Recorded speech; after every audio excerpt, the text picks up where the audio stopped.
하나님께서 오늘 우리에게 주시는 말씀은 데살로니가전서 5장 18절 말씀입니다. 하나님의 말씀을 받들어 봉독할 때에 살아계신 하나님의 음성을 들으시기 바랍니다. 범사에 감사하라. 이는 그리스도 예수 안에서 너희를 향하신 하나님의 뜻이니라. 추수감사절입니다. 3년 동안 추수감사절을 히스패닉 교회와 함께 하였기 때문에 추수감사절에 설교를 안 하다가 처음으로 감사절 말씀을 전하게 되었습니다. 오늘 말씀에 범사에 감사라고 했습니다. 범사라고 한 말은 헬라어로는 엔판티라고 하는 발음을 씁니다. 여기에는 세 가지의 뜻이 있습니다. 모든 일에, 어떤 형편에서든지, 마지막으로는 무슨 일이 일어나도 감사라는 의미가 있습니다. 범사의 감사를 바꾸어 말하면 그것은 오늘 감사라는 것입니다. 사실은 우리는 추수감사절이 되면 한 해에 감사할 것들을 생각합니다. 그러나 범사의 감사의 정말 중요한 의미는 뭘까 생각해 보면 그것은 오늘 감사하자라는 것입니다. 지금으로부터 10년 전 한국 남대문 메사 팝콘홀에서 영국의 브루스 가수 다나 길레스피의 공연이 있었습니다. 그런데 첫 해 공연의 티켓 가격이 무려 $10,000이었습니다. 그리고 그것은 딱 한 장만 팔았습니다. 오로지 한 사람을 위해서 그 큰 무대에 한 사람을 두고 공연을 한 것입니다. 그런데 그 한 장을 팔겠다라고 할 때 문의가 빗발쳤다고 합니다. 여러분, $10,000짜리 티켓을 사서 공연을 혼자 보는 사람이 감사에 대한 개념이 있을 수가 있을까요? 그 돈은 아마 자신이 가지고 있는 많은 돈 중에 작은 일부분일 것입니다. 세계에서 가장 비싼 도시락은 일본 미쓰고시 백화점에서 신년 1월 1일에 기념하여 한정 판매하는 도시락이라고 합니다. 이 도시락도 무려 $10,000이 넘는다고 합니다. 그런데 그것도 없어서 못 판다고 합니다. 도시락 하나에 $10,000. 그것 먹는 사람들이 그것 먹는다고 감사할까요? 그렇지 않을 것입니다. 자기 돈 주고 사 먹는데 무슨 감사냐라고 이야기할 것입니다. 그래서 성경에서 말하는 감사에는 일반적으로 생각하지 않는 것과 다른 특별한 의미가 있습니다. 사도 바울은 하나님이 그의 기도를 거절하신 것에 대한 감사를 하였습니다. 우리는 생각할 때 건강한 것이 분명히 더 감사하다고 생각합니다. 그러나 사실은 감사할 때 우리는 감사하지 않습니다. 사도 바울에게는 몸에 아주 안 좋은 병이 있었습니다. 사도 바울은 그것을 몸의 가시라고 표현하였습니다. 그래서 더 열심히 전도하기 위해서, 더 주님의 몸된 교회를 더 잘 섬기기 위해서 그 가시를 제발 좀 없애달라고 기도하였습니다. 그런데 예수님이 사도 바울에게 그것은 계속 가지고 있는 것이 좋겠다라고 말씀하셨습니다. 왜냐하면 그것마저 없으면 사도 바울이 너무 교만해질 것이다라는 것입니다. 그러자 사도 바울이 몸에 있는 그 가시를 감사했습니다. 사도 바울이 위대할 수 있었던 것은 그의 몸에 병이 있었기 때문입니다. 그 병 때문에 그는 더 기도할 수 있었고 그 병 때문에 더 은혜 가운데 전도할 수 있었습니다. 내 삶에 거절된 것도 감사해야 됩니다. 안산 장로교회를 담임하고 계시는 고훈 목사님은 시인이십니다. 그분이 감사절에 이런 시를 발표하였습니다. 도둑 맞았다 해도 잃은 것이 없습니다. 도둑 맞은 물질이 그 가족의 생계비로 쓰일런지, 그 자녀의 학비가 될는지, 그 누구의 치료비가 될는지 누가 알겠습니까? 자식을 잃었다 해도 잃은 것이 아닙니다. 이 세상을 떠났다면 주님 곁에 있을 것이고, 가출했다면 요셉이 되어 있을지 모를 일입니다. 건강을 잃었다고 해도 결코 잃은 것이 아닙니다. 이 일로 겸손해지고 주님을 가까이 하며 하늘을 소망하며 남은 시간이 소중함을 알았다면 손실이 아니라 더 큰 소득입니다. 두 번째로 감사는 오늘 주어진 평범한 것에 감사하자라는 것입니다. 우리는 가끔 무슨 큰일이 있어야 감사합니다. 그러나 올해 죽을 뻔한 일이 없었으면 감사한 일이고, 아무런 변화 없이 1년을 살았다면 그건 정말로 엄청난 감사입니다. 범사에 감사라고 말씀하고 있습니다. 범사에 감사한다라는 것은 우리가 일상 가운데 일어나는 일들을 감사하라라는 것입니다. 하나님의 말씀을 보면 우리가 누리고 있는 모든 것들은 하나님께 빚지고 있는 것들입니다. 숨쉬고 있는 공기로부터 시작해서 마시는 물, 우리가 당연시 여겼던 우리 몸의 모든 기능, 하나님이 주신 자녀, 일용할 양식, 어느 것 하나 하나님께로부터 오지 않은 것이 없습니다. 그런데 하나님께서 날마다 풍성하게 주시니까 우리가 소중한 것을 받고도 당연한 것처럼 여기기가 쉽습니다.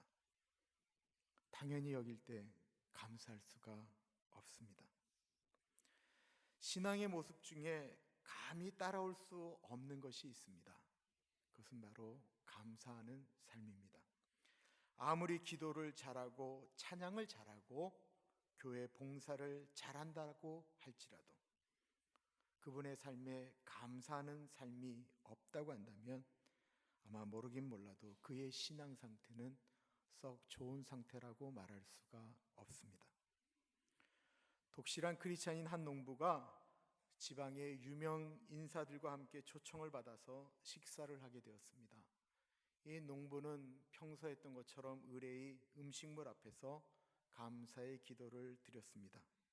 그러자 앞에 앉아있던 한 유명 인사가 하는 말이 허허 구식이구려. 요즘 교육받은 사람은 식사하기 전에 기도하지 않습니다 라고 말하였습니다. 그러자 이 농부는 이렇게 대답합니다.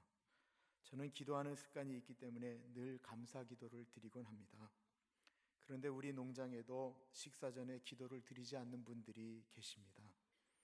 그러자 그 유명 인사가 아 그래요? 그 농장에도 그런 사람이 있어요? 정말로 지식이 있고 품이 있는 사람이군요. 도대체 그분들은 누구입니까? 농부가 말합니다. 우리 집에서 키우는 돼지들입니다. 감사할 줄 모르는 사람은 짐승과 같은 대접을 받는다라는 사실입니다. 러시아의 데므노 톨스토이는 감사하지 않는 사람은 두 발로 서 있는 짐승이다라고 표현하였습니다. 사람은 감사할 때 사람다워지는 것입니다. 구역장 중에 한 분이 이영훈 목사님의 글을 읽고 3주간 이렇게 헌신을 했습니다. 절대 감사, 무조건 감사, 일평생 감사. 그런데 단 하루도 지키기가 어려웠다고 합니다. 왜 그랬을까요? 감사하는 습관이 우리가 그렇게 몸에 배어있지 않기 때문입니다. 하나님께 감사한다고 하지만 쉽지 않은 이유는 우리가 평소에 감사하는 삶을 살지 못했기 때문입니다. 우리에게 주어진 일상에 감사할 줄 알아야 우리는 날마다 감사할 수 있습니다. 세 번째로 감사는 입 밖으로 나와야 감사입니다. 감사는 속으로 감사합니다 라고 말하고 끝나는 것이 아닙니다. 하나님께 사람에게 감사한 일이 있으면 우리는 입을 벌려 감사합니다 고백해야 됩니다. 한 주부가 쓴 23년 만에 받은 칭찬이라고 하는 수기가 있습니다. 그 글에 의하면 이 여자분은 음식 솜씨가 아주 뛰어나서 시집 식구들은 말할 것도 없고 동네 사람들의 칭찬이 자자하였다라고 합니다. 그리고 자녀들도 엄마 솜씨가 최고라고 자랑을 하는데 남편만큼은 한 번도 칭찬하는 일이 없었다라고 합니다. 결혼한 지 10여 년이 지난 어느 날 해무탕을 끓였는데 남편이 너무 맛있게 먹고 또 분위기도 좋고 해서 부인이 애교를 부렸다고 합니다. 여보, 해물탕 맛있게 먹었으면 저한테 참 맛있게 만들었다고 칭찬 한번 해주세요. 그랬더니 그 묵뚝퉁한 남편이 10년을 넘게 같이 살았으면서도 내 성미 모르나? 나는 칭찬 안 하는 게 하는 기다. 그러면서 도리어 핀찬을 주더랍니다. 제가 아까 이걸 성가대원들한테 내가 오늘 사투리 쓴다고 하니까 요 문구만큼은 신도범 지사님이 올라와서 하라고 했었습니다. 여러분, 여자가 그런 얘기 들으면 얼마나 아프겠어요, 그죠?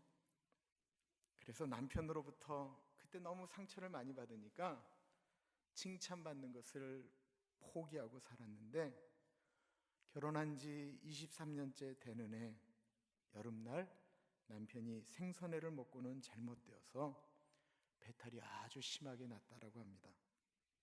싸고 토하고 야단이 나서 병원에 갔더니 의사 선생님이 굶는 수밖에 도리가 없다고 해서 일주일을 꼬박 굶었다고 합니다. 일주일 만에 의사 선생님이 죽을 한 그릇만 먹으라고 해서 아내가 정성껏 죽을 끓여서 물김치하고 같이 갖다 바쳤더니 그 죽을 너무너무 맛있게 먹고는 조금 더 없느냐라고 묻더랍니다. 의사 선생님이 한 그릇 이상 먹으면 안 된다라고 해서 한 그릇만 끓였다고 했더니 수저를 들어서 그 그릇에 묻어있는 그 찌꺼기를 다 긁어내고, 그리고는 그것도 안 되니까 혀로 핥아 먹더랍니다. 그리고는 이렇게 얘기했습니다. 당신 죽 한번 정말 죽이게 끓이네. 이때 그 23년 만에 칭찬을 들은 아내의 마음이 어땠겠습니까? 무척 기분이 좋았을까요? 그분은 그 수기에 이렇게 글을 썼습니다. 23년 만에 칭찬을 받고 보니 기쁘다기보다는 가슴 속에서 주먹만한 불덩어리가 솟구쳐 올라왔다. 눈물이 핑 돌면서 속으로 이렇게 투덜거렸다. 야 인간아, 23년간 해주는 밥 매일 처먹고는 칭찬 안 하던 인간이 죽 한 그릇 처먹고 이제 칭찬을 하냐? 이거 한번 잘 생각해 보세요. 정말로 우리가 생각해 볼 필요가 있습니다. 하나님께도 마찬가지죠. 우리가 정말로 1년에 한 번 땡스기빙에 그때야 하나님께 감사하다라고 눈물을 흘리는 것, 하나님이 우리에게 어쩌면 이러실지도 모르겠습니다. 야, 나는 매일 태양이 떠오르게 하고 때때마다 비를 주고 이른 비 늦은 비를 주고, 네가 아파할 때 내가 같이 아파하였고, 네가 넘어졌을 때 일으켜주라고 힘을 주었고, 네가 네 자식을 위해서 기도할 때 내가 네 자식 뒤에 뒷골목질을 따라다녔다. 근데 1년에 한 번 감사하냐?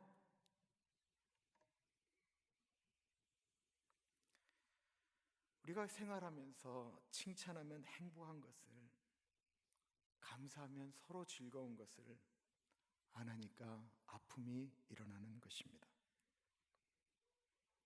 스펄전 목사님이 감사에 대해서 아주 중요한 이야기를 이렇게 하셨습니다. 하나님께서는 촛불을 보고 감사할 줄 아는 사람에게는 등잔불을 주시고, 등잔불을 보고 감사하는 사람에게는 달빛을 주시고, 달빛을 보고 감사하는 사람에게는 태양빛을 주시고, 태양빛을 보고 감사하는 사람에게는 하나님께서 촛불도 전등불도 달빛도 태양빛도 필요 없는 영원한 천국을 주신다. 하나님께서는 감사하는 사람에게 그렇게 주십니다. 하나님은 감사하는 자에게 더 큰 감사의 기도의 소리를 듣기를 원하시기 때문에 그렇습니다. 작은 것에 감사하는 사람이 큰 감사를 받는 것이고, 오늘의 감사는 미래의 감사로 바뀐다라는 것입니다. 추수감사절입니다. 오늘 우리에게 주신 것 하나님에게 감사할 뿐만 아니라요, 나에게 매일 밥 해주는 사람에게, 그래서 평생 가족을 위해서 헌신하고 돈 벌려고 애쓴 분들에게 오늘 식사하면서 많은 분들이 먼저 일찍 와서 음식 준비하였는데 감사하다라고 이야기하면 더 큰 감사의 이야기들이 만들어질 것입니다. 기도하겠습니다.